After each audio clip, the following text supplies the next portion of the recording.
ছাদ বাগানের ছোট্ট মাচার মধ্যে কিভাবে কালো শিম চাষ করবেন আর কিভাবে তার বীজ থেকে চারা করবেন আর ছোট থেকে কিভাবে বড় করে সিম্পল ভাবে মাচা তৈরি করে কিভাবে গাছটাকে একেবারে পুনরায় একটা ম্যাচিওর রূপ নিয়ে এসে প্রচুর পরিমাণে শিম ফলাবেন, সেটা নিয়েই থাকবে আজকের ভিডিও। আসসালামু আলাইকুম, আর গার্ডেনে আপনাদের সকলকে স্বাগত। তা আমি প্রথমে দুটো গাছ লাগাবো, এই জন্য দুটোই বীজ নিয়েছি। আর এই বীজগুলো কিন্তু আমারই ছাদ বাগান থেকে কালেক্ট করা বীজ। এতে অঙ্কুরায়ন খুবই ভালো হয়, কোনো বাজার থেকে নয়। তো বীজগুলো প্রথমে 8 থেকে 10 মিনিট আমি রোদে রেখেছিলাম।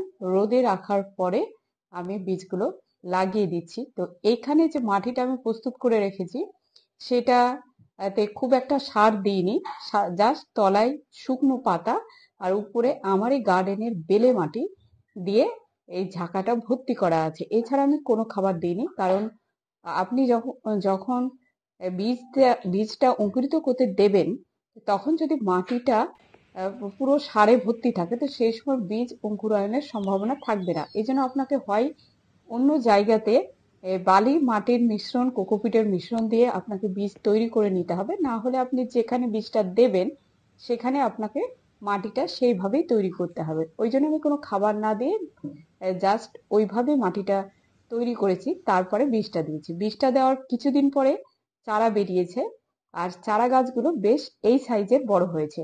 তা এখন যখন বড় হতে যাচ্ছে, আর আমি আগেই বললাম মাটিতে আমি কোনো খাবার দিইনি, এবার আমার এখানে খাবার দিতে হবে। এই খাবারটা এমন দেব, সেই খাবার থাকবে নাইট্রোজেন ঘটিত সার, তার সাথে থাকবে অত্যন্ত পুষ্টিকর খাবার, যার ফলে প্রচুর মিনারেল গুণ সম্পন্ন খাবার আমি এই সময় দিতে যাচ্ছি। তো এই খাবারটা আমি তৈরি করেছি, এটা হচ্ছে মিক্সড ফার্টিলাইজার। এর ভিডিওটা আমি অলরেডি দিয়ে দিয়েছি, ডেসক্রিপশন বক্সের লিংক আমি দিয়ে দিয়েছি, আপনারা চাইলে দেখবেন। আর এই এই সারটা আপনি যদি গাছে ব্যবহার করেন, তো কোনো রকম গোবর সারের দরকার নেই। গোবর সার নিয়ে আপনারা খুব চিন্তিত, সেটা কোথা থেকে কালেক্ট করবো, এসবের কিছু দরকার নেই। কিচেন ওয়েস্ট থেকে আমি এই সার বানিয়ে ফেলেছি, আর এই সময় আমি এই সারটাই প্রয়োগ করি। এই সারটা প্রয়োগ করার ফলে গাছে যেমন ফুল ফল আসে, তেমনি ফুল ফলও ধরে রাখে। আর গাছের গ্রোথ বৃদ্ধি কিন্তু খুব র্যাপিডলি করে, আর গাছ একটা যাবতীয় নিউট্রিশন কিন্তু এই খাবার থেকে পেয়ে যায়। এই সময় আপনাকে এই টাইপের খাবার দিতে হবে। তো খাবার দেওয়ার সময় অবশ্যই মাটিটা খুঁচিয়ে নিতে হবে, আর আশেপাশে কোনো আগাছা রাখা যাবে না, এগুলো আপনাকে কিন্তু খেয়াল রাখতে হবে।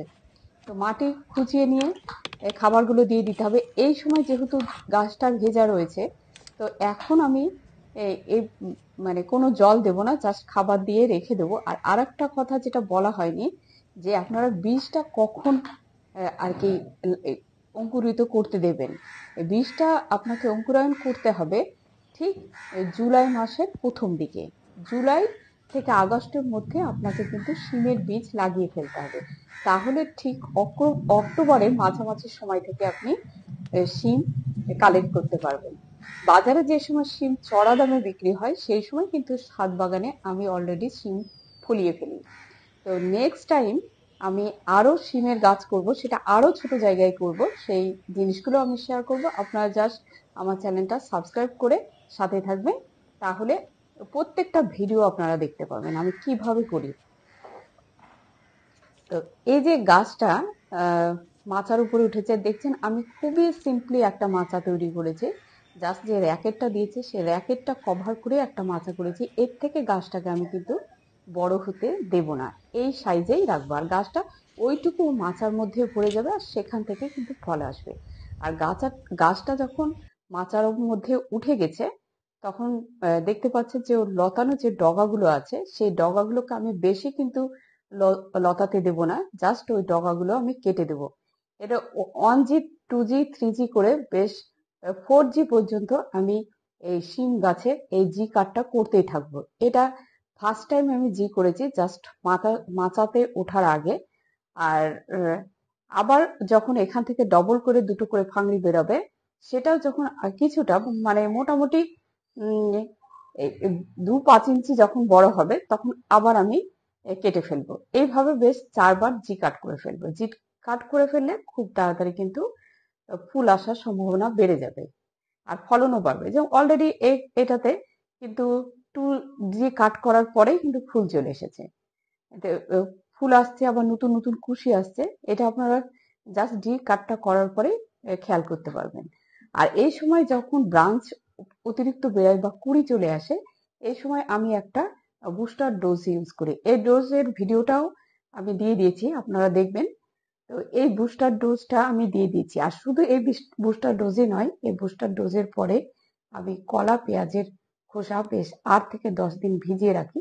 সেটা ভালো করে হাত দিয়ে নিংড়ে নিয়ে সেই জলটাকেও একটু ডাইলিউট করে দিই, সেই জলটাও ব্যবহার করা। কলার খোসা ভেজানোর জল কিভাবে ব্যবহার করতে হয় তার ভিডিও আমার দেওয়া নেই, কিন্তু আমি দেবো। এই সময় জাস্ট ফুল চলে এসেছে, অল্টারনেট করে আমি সবজি পচা জল, কলার খোসা ভেজানো আর এই যে বুস্টার ডোজ, এই 3টে জল কিন্তু আমি ব্যবহার করতে থাকি 7 দিন পর পর, বা কোনোবার সপ্তাহে 2বারও দিয়ে থাকি। আর নিম অয়েলটা আমি স্প্রে করি। এখনো পর্যন্ত গাছে সেই রকম বেশি পোকামাকড়ের আবির্ভাব ঘটেনি বা গাছটাকে এফেক্ট করেনি। এই জন্য আমি কোনো রাসায়নিক ট্রিটমেন্টেই যাইনি, জাস্ট জৈব দিয়েই এই কাজটা করেছি। নিম অয়েল স্প্রে করেছি আর দেখতেই পাচ্ছেন কিছুদিনের মধ্যে বেশ সুন্দর হয়ে শিম ধরে গেছে। এটা হচ্ছে কালো শিম। এর আগে আমি সাদা শিম লাগিয়েছিলাম। কালো শিমের ফলনটাও ভালো হয়।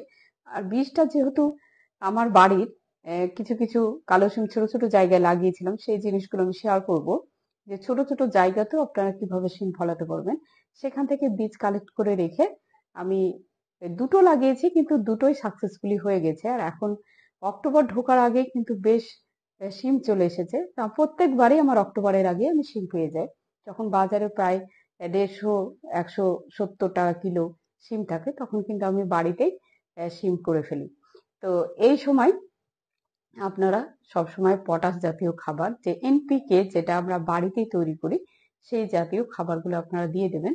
তাহলে দেখবেন কন্টিনিউয়াস কিন্তু ফুল ধরবে আর সেখান থেকে আপনি ফল পাবেন। এই গাছটা সারা শীত আপনার ফল দেবে, তারপরে আবার আপনি নতুন গাছ দিতে পারবেন। তো শীত আমি আবার কিন্তু এই গাছগুলোকে পুনরায় আবার কাটছাঁট করে এর একটা পরিচর্যা করব, সেখান থেকে আবার ফল পাবো, আবার কিছু কিছু ছোট ছোট জায়গায় লাগাবো। এইভাবে আমি সারা শীত মানে মার্চ পর্যন্ত আমি ছাদ বাগান থেকে সিম কালেক্ট করি, বাইরে থেকে আমাকে কিনতে হয় না। তো এইভাবে আপনারা সিমের চাষ বাড়িতেই করতে পারেন। খুব বেশি বড় মাচার দরকার নেই, বড় জায়গার দরকার নেই। একটা র্যাকেটে আপনি জাস্ট একটা ছোট মতো করে মাচা তৈরি করে দিন, এই যত্নগুলো নিন, দেখবেন আপনারও প্রচুর সিম হবে। আপনার বাজার থেকে কিনতেই হবে না। আর এরও থেকে ছোট জায়গা, ছোট্ট ছোট্ট গ্রো ব্যাগেও সিম করা যায়। সেখানে আপনি আপনার বড় বড় গাছের তলাতে দিয়ে দিন, কোনো লতানোর দরকার নেই, জাস্ট ছোট ছোট গাছ করুন, ঝোপ করুন, দেখবেন প্রচুর সিম হয়।